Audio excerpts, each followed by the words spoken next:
Selamat pagi para saudaraku seiman dalam Kristus. Marilah kita siapkan hati dan pikiran kita untuk mendengarkan firman Tuhan. Tuhan beserta kita sekarang dan selama-lamanya. Inilah Injil Yesus Kristus menurut Lukas bab 4 ayat 14 sampai 22a. Dimuliakanlah Tuhan. Yesus kembali ke Galilea.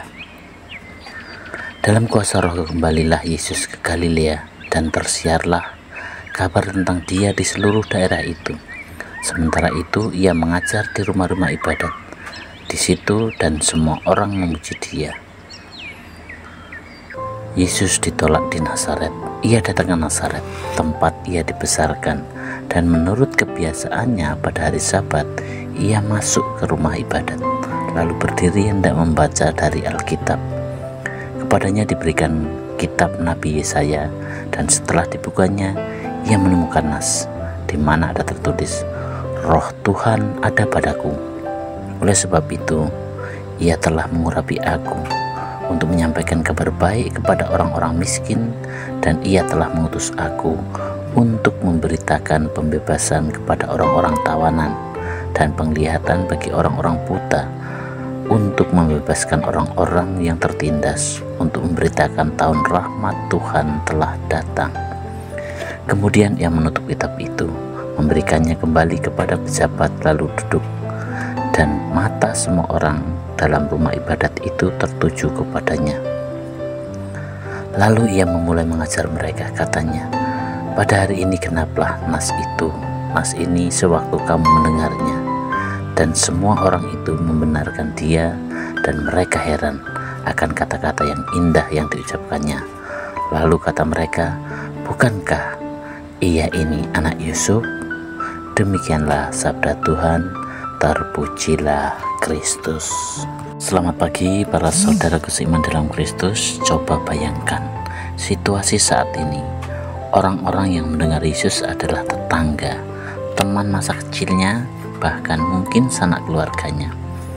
Mereka mungkin terkejut dan sulit percaya bahwa Yesus yang mereka kenal sebagai anak tukang kayu sekarang berbicara dengan penuh kuasa, menyatakan diri sebagai penggenapan nubuat Yesaya. Dalam kehidupan kita, Yesus hadir sebagai pembawa kabar baik. Tetapi seringkali kita juga seperti orang-orang Nazaret. Kita ragu, sulit percaya bahwa Tuhan bekerja dalam hal-hal yang sederhana atau melalui orang-orang yang ada di sekitar kita. Nah, sebenarnya apa maksud dari kabar baik yang Yesus bawa bagi kita hari ini?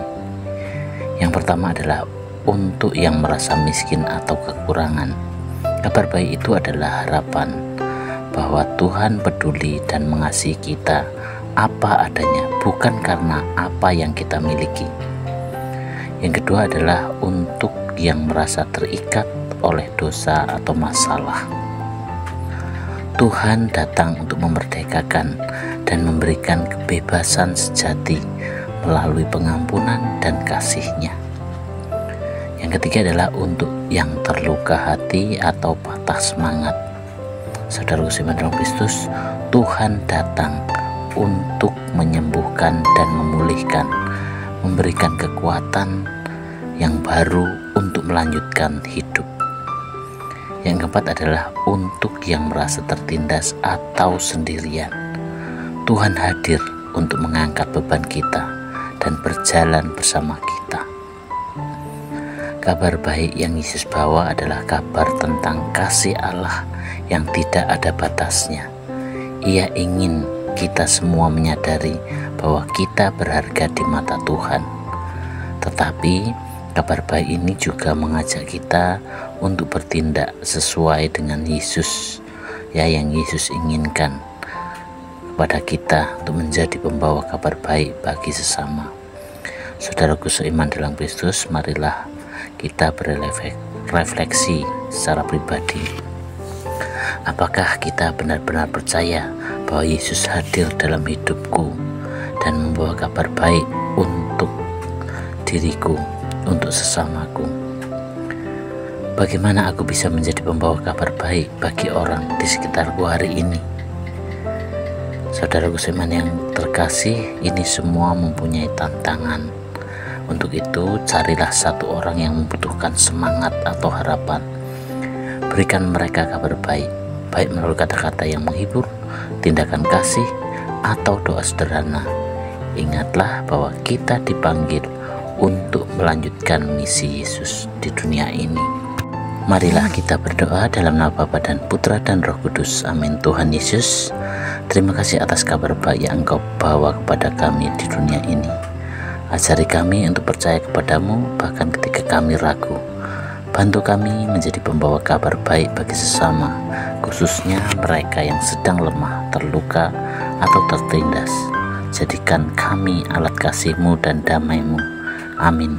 Dalam nama Bapa dan Putra dan Roh Kudus. Amin.